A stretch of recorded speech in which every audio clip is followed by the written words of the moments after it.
السلام عليكم واهلا بكم بحلقه جديده من قناه يوسف الشماري. حلقه اليوم راح تكون افشل 5 صفقات بتاريخ برشلونه. طبعا ما سوينا الجزء الاول من نادي ريال مدريد، بحلقه اليوم راح نحكي عن برشلونه. قبل لا نبلش حط لايك واشترك وبس. خلينا نبلش. ملاحظه مهمه، انا قلت لكم كل حلقه راح يكون اكو تيشيرتات خاصه بالحلقه، بس للاسف ما عندي اي شيء لبرشلونه او شيء مشابه لبرشلونه. وقعت على تيشيرتات نادي ريال مدريد. فبس خلينا نبلش بالصفقه الاولى.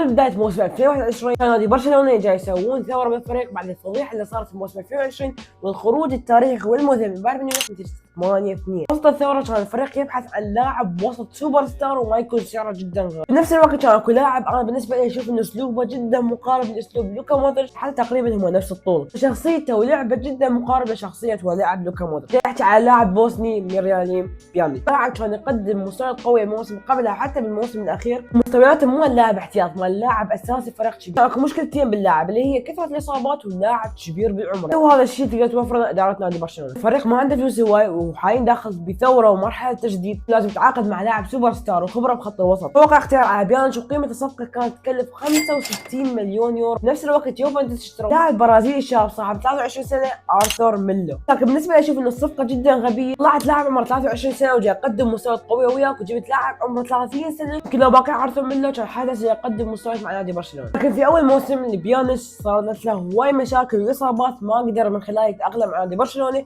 وخلال اول موسم لعب 30 مباراه ما سجل ولا صنع اي شيء. المستويات السيئه اللي قدمها مع نادي برشلونه قرروا انه يودوه اعاره نادي بشكتاش حتى يرجع 10% من مستواه، لكن للاسف استمر بالمستويات السيئه، وعندما رجع من اعاره نادي برشلونه تم طرده رسميا وانتقال نادي الشارقه الاماراتي. هذه تعتبر صفقته من اسوء الصفقات بتاريخ برشلونه. فخلينا ننتقل للصفقه اللي بعد.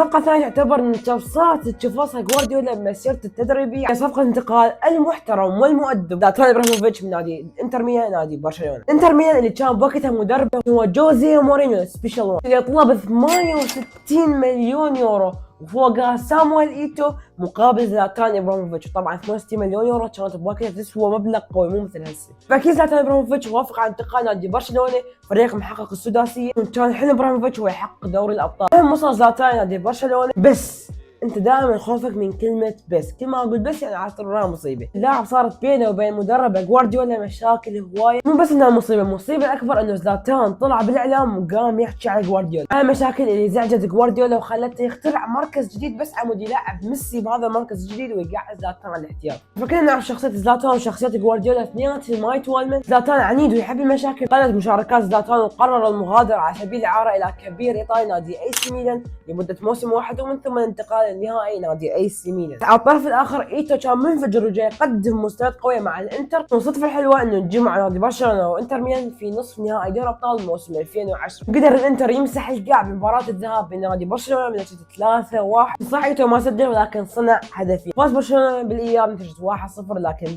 تأهل نادي انتر ميلان للنهائي وفازوا بدوري ابطال بنفس السنه. زلاتان لا انتقل ب 2009 مع برشلونه وجاب الابطال، ولا بقى بالانتر ب 2010 وجاب دوري الابطال، يعني خسر البطولتين في موسمين على التوالي. حدث زلاتان ابراهيموفيتش ما عنده دوري ابطال وانتهت مسيرته وما عنده لقب دوري الابطال. ب 46 مباراه سجل 22 هدف وصنع 13 هدف. بعد خروجه موسم واحد وموسم 2011 قدر نادي برشلونه يحقق دوري الابطال. والله خطير هذا اللاعب، 3 مواسم على التوالي ما يلحق الابطال. بيجي انتهت الصفقه اللي كان ممكن تكون افضل صفقه بتاريخ برشلونه او من افضل الصفقات بالتاريخ. خلينا ننتقل للصفقه اللي بعدها. الصفقة اللي بعدها صفقة انتقال أنطوان غريزمان من نادي أتلتيكو مدريد نادي برشلونة مقابل 120 مليون يورو. الصفقة اللي كانت حلم لكل مشجع برشلوني وبرشلونة كلها. ازدادت الرغبة وازداد الحلم بعد كأس العالم 2018 اللي قدمه أنطوان غريزمان في آخر موسم إلى مع نادي أتلتيكو مدريد. لعب 47 مباراة، سجل 21 وصنع 15 هدف، إحصائية جدا قوية لغريزمان بذاك الموسم. فوق هذا كله ما تعتبر الأفضل، قبلها قدم مستويات أفضل من هذا الموسم. في أول موسم إلى مع نادي برشلونة لعب 46 مباراة، سجل 11 هدف تقريبا وصنع 4. يقول تقريبا احصائيات ما مضبوطة 100% بس متأكد من نسبة 99%. يعتبر مو ذيك الاحصائية القوية بسبب انه اللاعب ما تأقلم وكثرة الاصابات، وسبب عدم تأقلمه واستقراره هو انه يلعب في نفس مركز ميسي عندما كان في اتلتيكو مدريد. لما اجى برشلونه اكيد ما راح يغيرون مركز ميسي على مود جريزمان، راح يغيرون مركز جريزمان على مود ميسي. مره يلعب جناح ايسر ومره جناح ايمن ومره راس حربه ومره صانع العاب، فكان وضعه جدا مو مستقر، ما ادى عدم التاقلم مع برشلونه. الموسم الثاني لعب تقريبا 45 مباراه، سجل 17 هدف وصنع 7.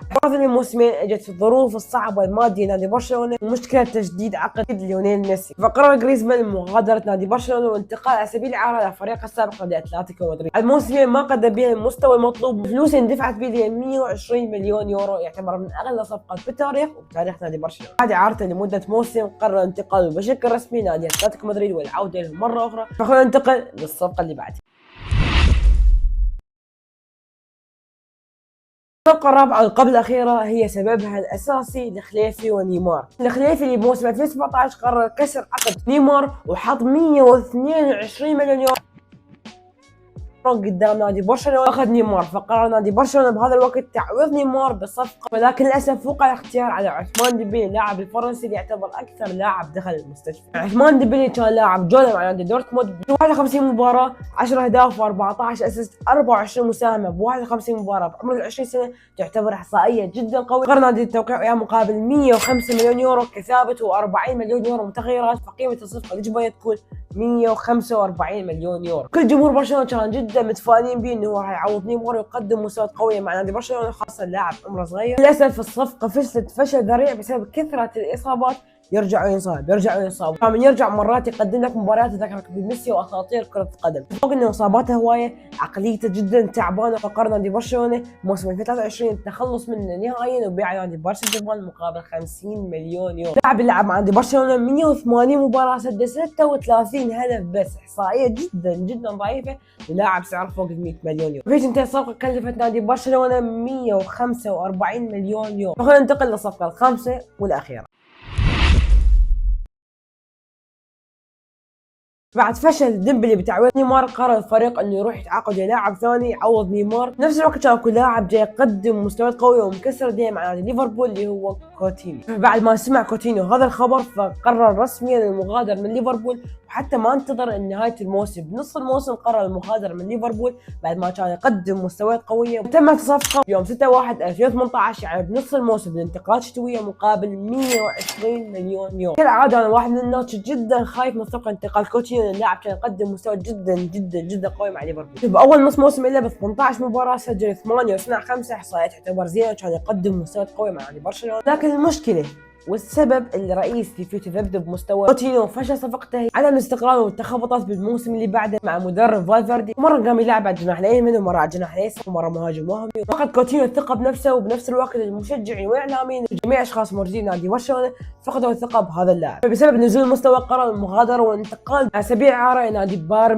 ميونخ في موسم 2020. وكنا نعرف شنو سوى كوتينيو بهاي الفتره، المستويات اللي نقدر نقول عليها نص زينه قدمها مع نادي بايرن ميونخ. اللاعب اللي حقق سداسيه مع نادي بايرن ميونخ في موسم 2020، بس من رجع كان يقدم مستوى سيء مع نادي برشلونه، فقرر المغادره على سبيل الاعاره نادي استون فيلا، ومن ثم انتقال النهائي نادي استون فيلا مقابل 20 مليون يورو. برشلونه خسروا 100 مليون يورو بهذا اللاعب اللي ب 76 مباراه مع نادي برشلونه، سجل 17 هدف وصنع 12، احصائيه جدا ضعيف. اللاعب اجى مقابل 120 مليون يورو. بس هي افشل 5 صفقات بتاريخ نادي برشلونه بالنسبه لي. فاتمنى عجبكم المقطع، تسوون لايك واشتراك. معكم يوسف او يوسف الشمري، مع السلامه.